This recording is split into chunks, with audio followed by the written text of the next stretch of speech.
Hello students, let's start with our next chapter, mangoes round the year.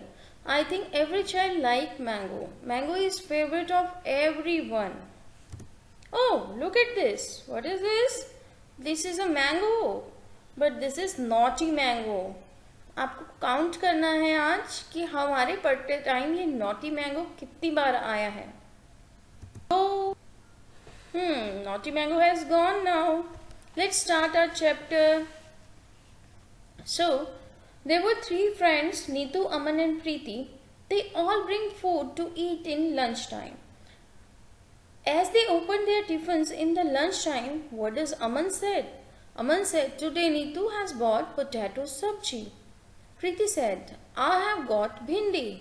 Neetu said, wow, Aman, lunchbox was sweet purees, has sweet purees. But in the next picture, look at the face of Aman. Oh, Neetu, I think your potato sabji is spoiled. Yes, Neetu was very sad. Oh, my sabji is spoiled. What does Preeti say? Don't eat that. You all may fall sick. Here, you take some भिंडी. तुम मेरी थोड़ी भिंडी ले लो. तो आपने क्या सीखा? अगर हम खाना खराब खा लें तो हम क्या पड़ जाते हैं? बीमार पड़ जाते हैं, है ना? और आपको क्या लगता है? How Aman get to know that the food is spoil? Aman को कैसे पता चला food is spoil? He smelled it. उसे एक बहुत ही गंदी फाउल स्मेल आई, जिसकी वजह से उसे पता चल गया कि जो वेजिटेबल है was not good to eat and it is spoil. There are so many things in the kitchen which have different shelf life. Now what is shelf life? एक टाइम जिसके अंदर एक कोई भी खाना खराब हो जाता है उसे हम क्या कहते हैं? उसका शेल्फ लाइफ कहते हैं, उसकी लाइफ पीरियड कहते हैं. Shelf life is the time it takes the food product to deteriorate to an unacceptable degree under specific storage, processing and packaging conditions. Oh, look at this mango. He is again here. Go mango, please go. You're not going? Okay, let me start my class. How food gets spoiled? अब food कैसे spoil होता है? Food spoil होता है micro organisms की वजह से, action of enzymes की वजह से. इंसेक्ट्स, रोडेंट्स और पैरासाइट्स आ जाते हैं कई बार फूड में, वो खराब कर देते हैं. एक कोई भी खाना है उसमें क्या होती है, कुछ ना कुछ रिएक्शंस होती रहती हैं उसके कॉन्स्टिट्यूएंट जो उसके प्रोडक्ट्स हैं बीच में, जिसकी वजह से फूड क्या हो जाता है? खराब हो जाता है. इन्वायरमेंट फैक्टर्स भी होते हैं such as temperature, moisture and time. Thank you for going mango, bye. Environment factors भी होते हैं जो आपके क्या करते हैं? फूड को खराब कर देते हैं. अब वो क्या फैक्टर्स हैं? जैसे कि अगर बहुत ज़्यादा हीट है कमरे में तो क्या होगा? हमारा फूड जो है स्पॉइल हो जाएगा. ठीक है, जितनी ज़्यादा टेम्परेचर हाई होगा, जितना ज़्यादा गर्मी होगी, उतनी ही ज़्यादा क्या होगी? फूड में रिएक्शन ज़्यादा होंगी और खाना खराब हो जाएगा. आगे हम पढ़ते हैं माइक्रो ऑर्गेनिजम्स. माइक्रो ऑर्गेनिजम्स कितने तरीके के होते हैं और वो फूड को कैसे स्पॉइल कर देते हैं. पहला माइक्रो ऑर्गेनिज्म है वीस्ट. जैसे आप भटूरे बनाते हैं, भटूरे में आपने देखा होगा कि आपकी जो मदर है उसकी खंबीर उठाते हैं. तो खंबीर उठाना, खंबीर किससे उठाते हैं? वीस्ट से उठाते हैं. पर वो वही वीस्ट थोड़े टाइम बाद उस फूड को क्या कर देती है? उस गूंदे हुए आटे को क्या कर देती है? खराब कर देती है. मोल्ड्स आपने ब्रेड के ऊपर देखे होंगे कि ग्रीन और वाइट कलर की कुछ आ जाती हैं, लेयर्स ही आ जाती है, जिसे हम मोल्ड्स कहते हैं, और वो क्या है? खाने को खराब कर देते हैं. उसके बाद बहुत सारे बैक्टीरियाज होते हैं जो हमारे फूड को क्या कर देते हैं? स्पॉइल कर देते हैं. बहुत ज़्यादा डिटेल में हम नहीं पढ़ेंगे, वो हम अपनी नेक्स्ट सीनियर क्लासेस में पढ़ेंगे. तो अभी तक के लिए आपको बस यही याद रखना है, माइक्रो ऑर्गेनिजम्स वही है वो ऑर्गेनिज्म जो बहुत छोटे होते हैं, हमारी अपनी आइज से नहीं दिखते, are called as microorganism. 3 types of microorganism, yeast, moulds and bacteria. Next, oh look at this mango. He is again here. Go mango, please go. He is not following my orders. Now classification of food according to storage. Food को हम जो store करते हैं उनकी क्या classification है? First is perishable food, second is semi perishable food, and third is staple और non perishable food. Perishable food जो होते हैं वो फूड होते हैं विच गेट स्पॉइल्ड इन 1 और 2 days। Thank you mango for going. तो पेरिशेबल फूड्स हमारे वो फूड होते हैं जो 1 या 2 दिन में क्या हो जाते हैं? खराब हो जाते हैं। जैसे आपके मिल्क प्रोडक्ट्स हो गए, मीट हो गया, फिश हो गया, एग्स हो गया। सेमी पेरिशेबल फूड्स हमारे वो फूड्स होते हैं जिनको अगर हम प्रॉपरली स्टोर करें और हैंडल करें तो वो 6 मंथ से लेके 1 ईयर तक चल जाते हैं। स्टेपल और नॉन पेरिशेबल फूड्स वो होते हैं जो आपके लंबे समय तक चलते हैं अगर प्रॉपरली हैंडल किए जाएं, स्टोर किए जाएं। उनमें आपका शुगर आ जाता है, बीन्स आ जाती हैं, स्पाइसेस आ जाती हैं। ठीक है, तो पेरिशेबल जो जल्दी खराब हो जाते हैं, सेमी पेरिशेबल जो 6 मंथ के लिए रह जाते हैं, स्टेपल जो बहुत टाइम तक चलते हैं, नॉन पेरिशेबल मतलब वो जल्दी खराब नहीं होते हैं।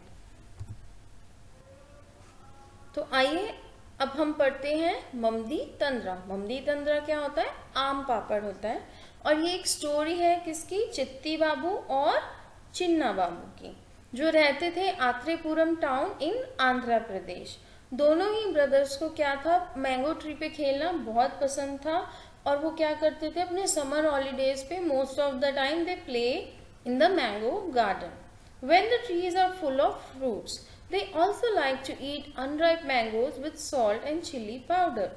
At home, their mother cooks unripe mangoes in different ways. She also makes many kinds of mango pickles. The pickles last throughout the year until the next mango season.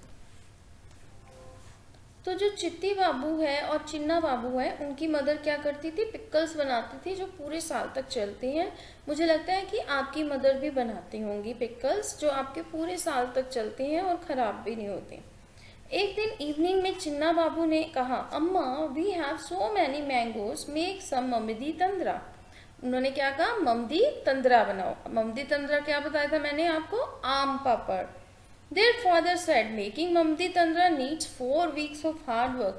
If you both promise to help us every day for the next 4 weeks, we can together make Mamdi Tandra. अब जो ममदी तंद्रा हम खाते हैं उसको बनाने में 4 weeks लगते हैं और बहुत ज़्यादा मेहनत लगती है। पर दोनों ही बच्चे क्या कहने लगे? हमें तो ममदी तंद्रा खाना है। तो अपने फादर के कहने के बाद कि भाई हाँ आपको हेल्प करनी पड़ेगी, दोनों ही भाई चिन्नी बाबू और चित्ता बाबू क्या हो गए? तैयार हो गए कि हाँ भाई हम आपकी हेल्प करेंगे। नेक्स्ट डे दोनों ही बच्चे क्या गए? मार्केट में गए with their father. They bought a mat woven from the leaves of a palm tree. उन्होंने एक मैट खरीदी जो किससे बनी हुई थी? पाम ट्री से बनी हुई थी। Poles of casuarina tree, string made of coconut husk, some jaggery and sugar। तो ये सारा सामान वो खरीद आए। अम्मा found a sunny place in the backyard. Both the brothers made a high platform by using the poles. They spread out and tied the mat on the platform. तो उन्होंने क्या किया? स्टिक्स वो लेके आए थे, उन्होंने उसके ऊपर वो मैट जो थी, जो पाम ट्री से बनी हुई थी, पाम लीफ से, उसको बिछा दिया और जो पोल्स थे उन्होंने क्या किया? वो सपोर्ट किया। ठीक है, अब क्या किया आगे उन्होंने? हम देखते हैं। अब द नेक्स्ट डे अप्पा choose the most ripe mangoes. अप्पा ने नेक्स्ट डे अप्पा ने चूज करे most ripe mangoes. They took out the mango pulp into a large pot. Then they strained the pulp through a fine muslin cloth to remove the fibres from the pulp.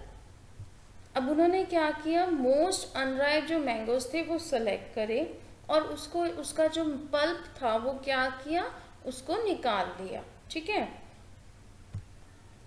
उस pulp को उन्होंने फिर छाना किस पर से? एक fine muslin cloth से, ताकि जो उसमें जो अगर कोई फाइबर्स हैं, ठीक है, वो निकल जाए और जो पल्प है वो खाली वो बच जाए। देन चित्ती बाबू क्रश द गुड़। चित्ती बाबू ने गुड़ को क्रश किया till there is no lumps, जब तक उसमें से कोई मोटे मोटे टुकड़े ना हो, और अच्छे से उसे कूट दिया। They added the jaggery and sugar in equal amount to the pulp. Chinna Babu mix the jaggery and sugar well with the big spoon. उन्होंने पल्प में क्या करा, जैगरीज और शुगर को बड़े अच्छे से मिला दिया। अम्मा ने क्या किया, फिर उस पल्प को जो वो बन गई थी उसको स्प्रेड करा मैट के ऊपर। The thin layer was left to dry in the sun. In the evening they covered the mat with the clean sari. उन्होंने इवनिंग में क्या करा, जो मैट था उसके ऊपर क्या किया, जो आपकी ये पल्प की लेयर थी उसके ऊपर एक साफ कपड़ा बिछा दिया ताकि उसके ऊपर क्या हो और कोई मिट्टी वगैरह ना आए। Next day they again took out some mango pulp. They add jaggery and sugar into the pulp. They then spread the pulp over the previous layer. तो जो उन्होंने पहले लेयर बनाई थी उसके ऊपर दोबारा से एक और लेयर बना दी। इस तरह से उन्होंने 4 वीक तक ये बड़ी मेहनत करी। रोज पल्प निकालते, रोज उसमें शुगर और जैगरीज मिलाते और जो पहले वाली लेयर थी उसके ऊपर दूसरी लेयर बना देते। Both of them together spread many layers over it. For the next 4 weeks they hoped that it would not rain. और उन्होंने भगवान से प्रार्थना करी कि अब रेन ना हो, नहीं तो उनकी जो मेहनत है वो खराब हो जाएगी। तो अब क्या हुआ, After some days, Amma said the Mamdi Tandra is ready. They can take it out and cut it into pieces tomorrow. Oh, look at this mango. He is again here. Go mango. We are reading a story. तो अब उनकी जो ममदी तंद्रा थी वो ready हो गई थी। Next day the mat was brought down from the platform. Mamdi Tandra was cut into small pieces. The brother tasted it. It was tasty, Chinni Babu. Wow, how tasty. After all, we have also helped in making it. The sugar and jaggery was added to mango pulp as preservative. Thank you for going, mango. Bye. तो जो sugar और jaggery उन्होंने डाली थी mango pulp में वो क्या थे, प्रिजर्वेटिव थे। प्रिजर्वेटिव क्या करते हैं, हेल्प करते हैं ताकि जो हमारा जो फूड है वो स्पॉइल ना हो। और उन्होंने क्या किया था, उसका जो टेस्ट था आम पापड़ का उसको भी अच्छा कर दिया था। अब हमने जो ये आम पापड़ बनाया उसको क्या किया था, सन में रखा था। अब सन में रखने से क्या हुआ था, उसने जो पानी है, सन ने क्या किया, पानी को हटा दिया और जो माइक्रो ऑर्गेनिजम्स थे, अभी हमने पढ़े थे ना 3 टाइप्स ऑफ माइक्रो ऑर्गेनिज्म, तो धूप में रखने से वो माइक्रो ऑर्गेनिजम्स भी क्या हो गए, किल हो गए। तो पानी भी हट गया और माइक्रो ऑर्गेनिजम्स भी हट गए। इसी वजह से जो आम पापड़ है वो काफ़ी टाइम तक चल जाता है। तो अब आपको इस स्टोरी से क्या समझ आया कि अगर हम अपने फूड को अलग अलग तरीके से स्टोर कर सकते हैं, उसमें प्रिजर्वेटिव्स डाल सकते हैं ताकि वो क्या हो, खराब ना हो। जो अचार है, अचार में भी हम इस तरह के प्रिजर्वेटिव्स डालते हैं, इस तरह से उसे बनाते हैं, धूप में रखते हैं, उसके बाद उसमें ऑयल डालते हैं और भी बड़ी सारी चीज़ें डालते हैं जो हमारा अचार जो है खराब ना हो। तो वो क्या है, उसको प्रिजर्व करने में हेल्प करते हैं। अब हम देखते हैं what are the methods of preserving food. अगर हमें अपना फूड को प्रिजर्व करके रखना है तो उसके क्या मेथड्स हैं। नेक्स्ट हम करेंगे मेथड्स ऑफ प्रिजर्विंग फूड। बहुत ही सिंपल मेथड्स हैं और आपने देखे भी होंगे। फर्स्ट मेथड है बाय हीटिंग एंड बेकिंग। हम बिस्किट्स बनाते हैं, उनको अच्छे से बेक करते हैं। इस तरह से जो बिस्किट्स होते हैं वो क्या होते हैं, खराब भी नहीं होते। नेक्स्ट है पास्चराइजेशन, जो हम अपनी डे टू डे लाइफ में करते हैं। जैसे कि आप अपना मिल्क जो है हम लोग बॉयल करते हैं। जब मिल्क बॉयल करते हैं तो उसके क्या है, माइक्रो ऑर्गेनिजम्स किल हो जाते हैं। एक बार मिल्क बॉयल करने के बाद जब ठंडा हो जाता है तो हम उसे क्या रख देते हैं, फ्रिज में रख देते हैं। कोल्ड कंडीशन में रखने से उसमें न्यू और माइक्रो ऑर्गेनिजम्स नहीं आते और जो हमारा दूध है वो अच्छे से चल जाता है। नेक्स्ट है आपका converting the food into a long lasting form. For example milk के, अगर हम अपना जो फूड है उसको किसी और फॉर्म में कन्वर्ट कर दे, जैसे मिल्क का चीज़ बना दे या योगर्ट बना दे, तो वो क्या है आपका ज़्यादा देर चलता है। नेक्स्ट है हमारा putting large amount of sugar. अब जैसे हम जेलीज बनाते हैं, जैम बनाते हैं, उसमें अगर हम शुगर मिला दें तो हमारा जो फूड है वो ख़राब नहीं होता, क्योंकि शुगर हमारा क्या है, एक प्रिजर्वेटिव है। ड्राइंग इन सन, कई चीज़ें हैं जैसे मेथी होगी, मिंट हो गया, पुदीना हो गया, मैंगो हो गया, इन सबको हम अपना संभाल के रखने के लिए हम क्या करते हैं, इनको सुखा देते हैं। नेक्स्ट है आपका सॉल्टिंग द फूड। कई फूड्स में हम सॉल्ट डाल के रखते हैं ताकि वो चीज़ें हमारी खराब ना हो। अब नेक्स्ट, ओ देखो ये शैतान मैंगो फिर आ गया हमें तंग करने के लिए। गो मैंगो प्लीज, नहीं जाएगा, ये अपनी मर्जी से जाता है। Now putting the food in a jar with vinegar, this is called pickling. अब अचार बनाकर भी हम अपने जो है अपने फूड को प्रिजर्व कर सकते हैं। उसमें हम क्या करते हैं, विनेगर डालते हैं, जिसे हम सिरका भी कहते हैं। फॉर एग्जाम्पल्स, अगर जैसे हमारे पास मिर्ची हैं और अनियन के पीसीज हैं, are preserve by this method, वो हम इस मेथड से प्रिजर्व करते हैं।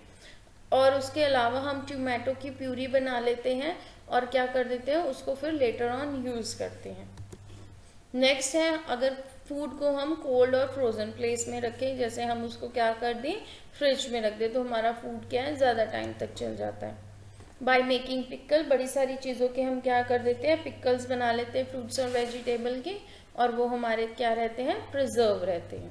इन सब के अलावा और क्या है, जैसे लेमन जूस है, उसकी हम स्क्वैश बना लेते हैं। उसमें बहुत सारे लेमन जूस के अंदर चीनी डाल के फिर उसको क्या करते हैं, हम धूप में रखते हैं और उसकी स्क्वैश बन जाती है। अब वो जो चीनी है वो क्या होती है, एज अ प्रिजर्वेटिव यूज होती है। लेमन पिकल बना लेते हैं by cutting lemon into pieces and adding salt to it. Here salt is use as a preservative. तो इस तरह से जो है अलग अलग फॉर्म में, अगर जैसे और वो है आपके लेमन है, लेमन की स्क्वैश बना के उसको प्रिजर्व कर लिया, लेमन के आपने क्या बना लिया, अचार बना लिया, उस तरह से उसको प्रिजर्व कर लिया। तो ये हमारे हैं different types of methods by which we preserve food. गया mango, bye mango. Next, preserving mangoes. तो अब ये मैंगो हमें इतनी देर से क्यों तंग कर रहा था, आपको समझ आ ही गया होगा, क्योंकि वो चाह रहा था कि मैं बार बार आपको बताऊं कि मैंगोज को आप कैसे प्रिजर्व कर सकते हो, क्योंकि मैंगोज तो सबके क्या है, फेवरेट। तो मैंगोज हम कैसे प्रिजर्व करके रखते हैं, पहला बाय मेकिंग अमचूर। सिंपली आप अनराइप मैंगोज को क्या करेंगे, ड्राई करेंगे सन में, और उसका पाउडर बना के उसको क्या कर सकते हैं, हम सेव कर सकते हैं। नेक्स्ट है हमारा कि we can use unripe mangoes in making chutneys. हम अनराइप मैंगोज का क्या किस लिए यूज कर सकते हैं, चटनी बनाने के लिए भी यूज कर सकते हैं। दूसरा पिकल आपको पता ही है, मैंगो के अंदर हम क्या करते हैं, उनको पील करके उसको धूप में सुखा के उसमें थोड़ा सा नमक वगैरह डाल के, ऑयल डाल के हम उसको प्रिजर्व करते रहते हैं। तो ये जो ऑयल है और नमक है वो क्या है, प्रिजर्वेटिव्स हैं। नेक्स्ट है by making jam and jellies. बहुत सारी चीनी वगैरह डाल के हम इसकी जैम और जाली बना सकते हैं और मैंगोज को प्रिजर्व कर सकते हैं। बाय मेकिंग आम पापड़। ममदी तंद्रा तो हमने पढ़ा ही है कैसे बनाते हैं। Oh, now he is happy because I have explained you how to preserve mangoes. So that's all for today. I hope you understand this lesson, and don't forget to tell me how many times mango disturbs